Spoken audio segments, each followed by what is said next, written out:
Salve a tutti, buonasera. Grazie di essere qui. Il mio grazie prima di tutto va ai professionisti che saranno a disposizione di questo centro e che darà una mano a tutti coloro che ogni giorno in questo Paese combattono per difendersi dallo Stato, da uno Stato che, come diceva Davide, dovrebbe essere amico e invece non è uno Stato amico, uno Stato che spesso inverte l'onere della prova. Sei colpevole fino a prova contraria, mi devi dimostrare la tua innocenza. Quando paghi le tasse e fai un ritardo mi devi dimostrare che sei in buona fede, perché per me sei colpevole. Sei colpevole se io ti mando una cartella esattoriale di Equitalia anche se quella cartella non è una cartella valida. Tu mi devi dimostrare che non è valida, non io Equitalia ti devo dimostrare che non sia quella da seguire.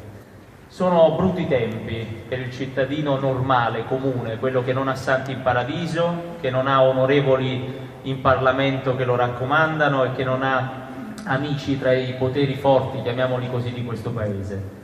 Il Movimento 5 Stelle è stato composto, è nato con quei cittadini lì, quelli lì che non avevano nessun santo in paradiso e che si mettevano insieme per fare da scudo ad altri cittadini che subivano torti, che subivano inganni, che subivano ingiustizie.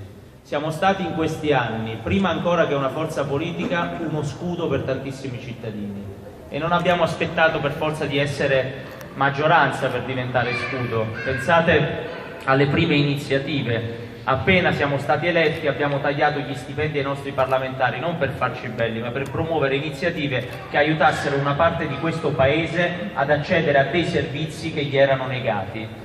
Prima chi mi ha preceduto parlava di microcredito. I parlamentari del Movimento 5 Stelle hanno tagliato in 4 anni, io, Giovanni, Gianni, gli europarlamentari, ci siamo tagliati solo noi parlamentari in Italia, in Parlamento italiano, in 4 anni 20 milioni di euro di stipendi. Ma non era questo, l'obiettivo non era venire qui a farci bene. Abbiamo utilizzato quei fondi per far partire un progetto che molto spesso è stato boicottato dalle banche stesse, che si chiama microcredito alle piccole e medie imprese. E semplicemente serve per far nascere microimprese in questo Paese per quelle persone, per quei giovani o quei meno giovani che stanno per emigrare e vogliono avere un'opportunità. Perché l'abbiamo fatto? Perché in questo Paese le banche hanno chiuso i rubinetti, lo sappiamo bene, soprattutto per quel tipo di microprestiti che servono ad un Paese che ha il 99% di imprese con non più di 10 dipendenti.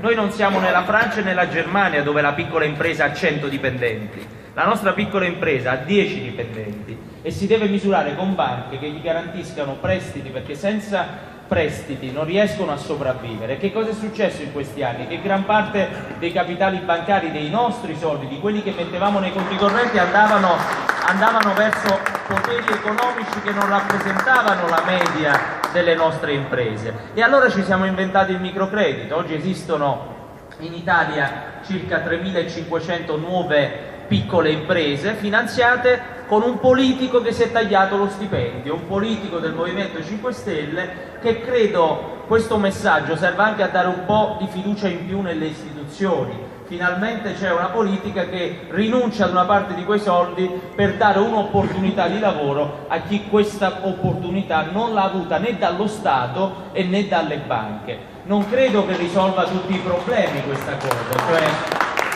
non credo che con 3.500 imprese abbiamo risolto i problemi dell'Italia. Voi che siete la regione che ha avuto una storia di imprese tra le più importanti d'Italia, sapete bene quanto serva ancora per il mondo dell'impresa per far ripartire l'economia.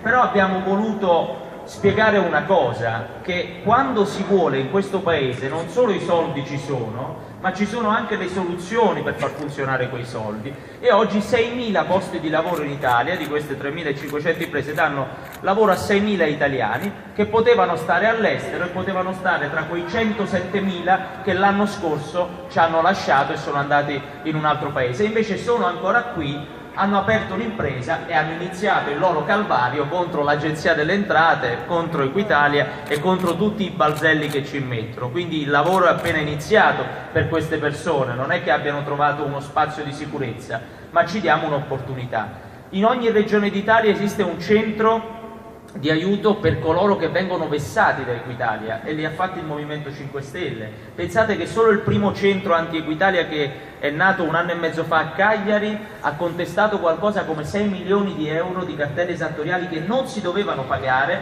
ma su cui Equitalia ci provava mandandoti magari il pagamento di una cosa che era andata già in prescrizione. E come funzionano questi centri? Proprio come questo centro qui, hai dei professionisti che ti danno il consiglio giusto, perché soprattutto quando si parla di tasse, di more, di agi e di interessi, hai sempre paura che più passa il tempo più devi pagare, e quindi la tua tentazione è di pagare subito, anche se non devi pagare. Noi abbiamo messo a disposizione in tutta Italia professionisti di buona volontà, come quelli che saranno a servizio di questo progetto, ai cittadini che non avevano la possibilità di rivolgersi a professionisti di fiducia o di pagarli. E questo è stato fatto per tante altre cose. Se penso alla strada che abbiamo costruito in Sicilia, perché in Italia non serve il ponte sullo stretto, bisogna mettere a posto i ponti che crollano, quelli autostradali che sono stati fatti male.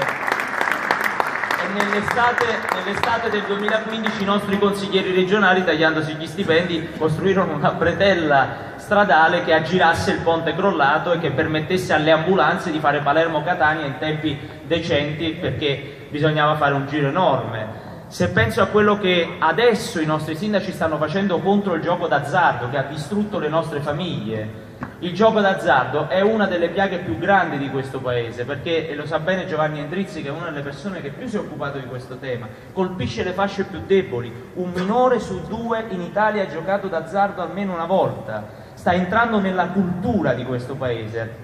E come si combatte? Per ora noi lo possiamo combattere solo con i sindaci. Chiara Appendino ha fatto un regolamento a Torino, bloccando, limitando l'orario di apertura, la nostra sindaca di Torino, delle sale slot, escludendole da alcune zone. Virginia Raggi ha fatto una delibera che rende il centro storico di Roma libero da tutte le slot machine, e in altre zone orari limitativi. Adesso mi pare stia arrivando la notizia che a Torino il TAR ha bocciato quel regolamento perché la legge nazionale dice che invece devono stare aperte le sale slot quando vogliono, e allora vorrà dire che abbiamo vinto in quella che era la capitale d'Italia, e quella che è la capitale d'Italia dobbiamo anche andare a governarlo questo paese, per fare le leggi che servono per cambiare questo paese. Noi pensiamo che ci sia bisogno di fare cose di buon senso. Dopo andiamo a presentare un ricorso storico con David Borrelli, con Gianni Girotto, con Enrico Cappelletti che vedo qui, un importante ricorso per dare giustizia a coloro che sono stati risparmiatori delle 2 principali banche che hanno truffato i cittadini veneti in questi anni. Porteremo quelle banche di fronte alla Corte europea e chiederemo giustizia per i cittadini di questa regione e di questa terra.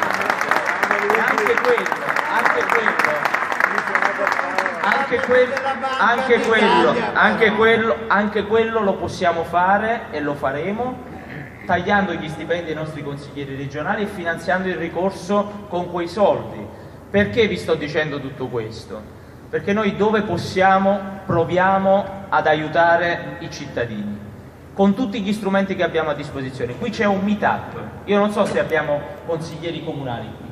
Abbiamo consiglieri comunali, abbiamo un gruppo locale che si impegna su questo territorio, ma il punto fondamentale è che dove possiamo facciamo quello che possiamo per aiutare a realizzare un'idea di paese differente. Lo facciamo senza soldi perché non abbiamo soldi, lo facciamo lo stesso. Entriamo nelle istituzioni, proviamo a farlo all'opposizione. Andiamo al governo delle città, proviamo a farlo, anche se poi un tribunale ce le boccia quei provvedimenti perché la legge che hanno fatto a Roma contraddice quel regolamento. In un modo o in un altro ci proviamo, e secondo me è sinonimo di credibilità, perché se tu dici quello che fai, ancor prima di arrivare al governo, ancor prima di prendere il potere, questa frase che viene sempre utilizzata per dire voi andate al potere e poi fate il contrario di quello che dite. No, noi quello che diciamo lo stiamo già facendo, dateci l'opportunità di governare questo Paese, e quello che abbiamo provato a fare nel piccolo di realtà come queste lo faremo mettendo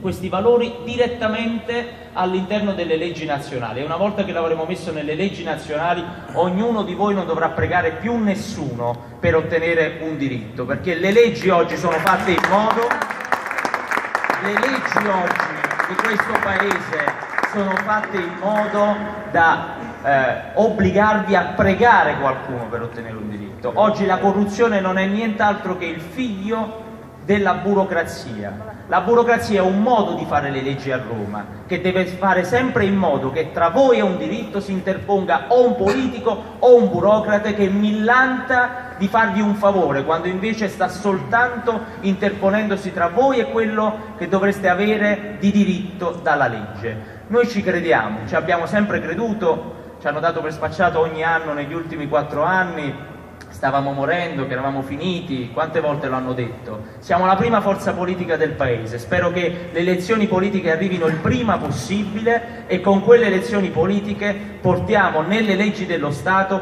quelle cose che ci hanno sempre negato in tutti questi anni, perché c'era una piccola parte di questo Paese che andava a braccetto con i vecchi partiti di questo Paese e che si è impossessata di tutto lo Stato, ma adesso i cittadini si riprendono lo Stato, e se la riprendono, e se lo riprendono anche con iniziative come queste. I meetup, i gruppi locali sono uno di quegli strumenti per cominciare già a cambiare un territorio, al di là che tu elegga o meno il sindaco, il consigliere comunale, puoi iniziare a cambiare il territorio facendo iniziative come queste che assistano chi è in difficoltà. E i gruppi locali dovrebbero fare tutti come il gruppo qui che sta presentando questa iniziativa, lavorare su un territorio, proporre iniziative. Il movimento ha bisogno di gruppi che combattono, non che si combattono. Questo lo voglio dire chiaramente. Grazie.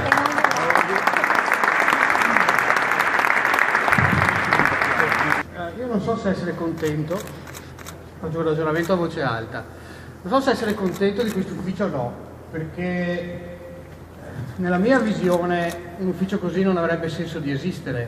Il cittadino non si dovrebbe difendere dallo Stato, lo Stato dovrebbe tutelare il cittadino, non dovremmo essere noi a occuparci di questo. Però se questa è la prima risposta a qualcosa che non funziona in questo Paese, ben venga.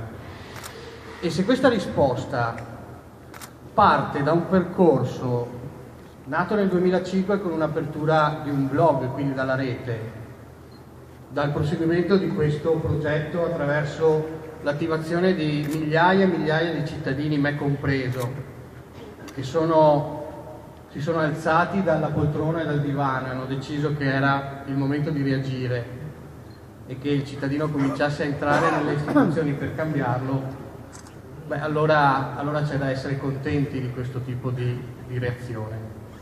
Io non vi voglio rubare altro tempo, mi fermo qui. Credo che oggi abbiamo un'ulteriore sfida davanti.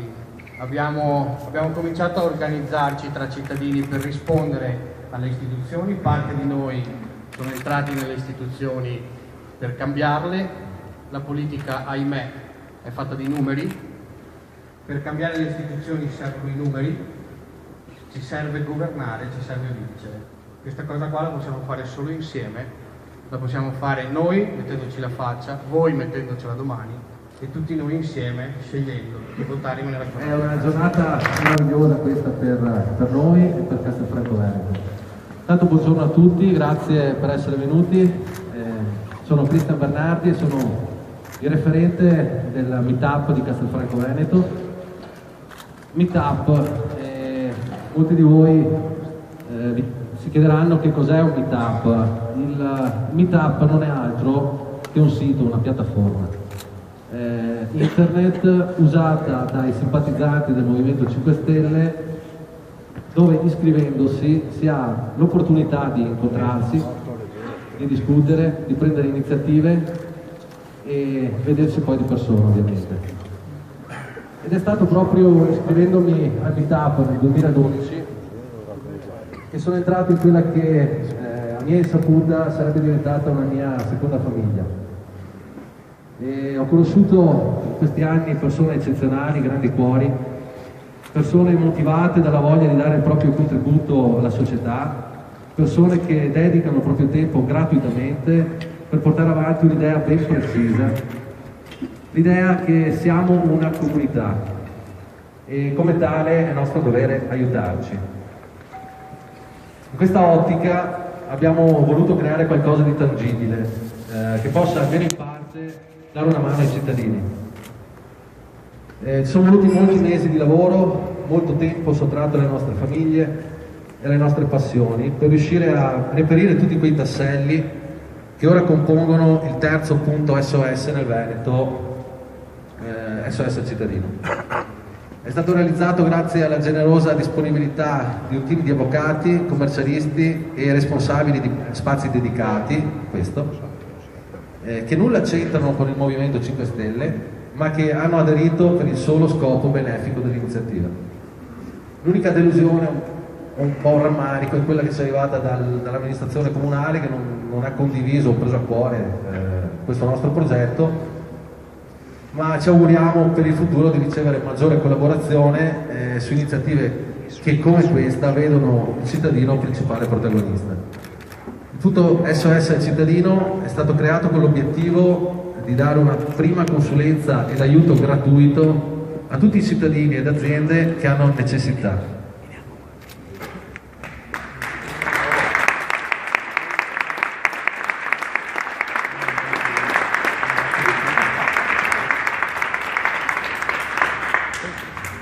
Le problematiche comuni di tutti i giorni alle quali un cittadino incappa e molte volte è costretto a subire, quindi pagare, sono molteplici. Noi cercheremo di dare delle risposte e delle indicazioni su come risolverle. Le consulenze riguardano problematiche di tipo tributario, quindi Equitalia o Agenzia delle Entrate, civile, sanzioni amministrative, multe, bollette, di luce, gas, acqua, telefono, rifiuti, un'altra battaglia che porteremo avanti, responsabilità medica, furti online su conti correnti, poi diritto del lavoro, bancario e finanziario, quindi mutui, usura bancaria, anatocismo, segnalazioni thrift, e poi abbiamo la parte di contabilità e controllo di dichiarazioni imposte, quindi redditi, IVA, IMU, TASI, e presto sarà attivo anche una consulenza, uno sportello per l'accesso al microcredito. Poi magari Luigi, se vuoi un attimo dire che cos'è il microcredito, molti non conoscono ancora. Avvocati commercialisti si prestano a titolo gratuito a dare i giusti suggerimenti su come poter risolvere i problemi, ma non accettano successivi incarichi da parte dei cittadini, perché questo non vuole essere un servizio e non deve essere, perché questo servizio non deve essere trampolino pubblicitario ai professionisti che si mettono a disposizione di questa causa.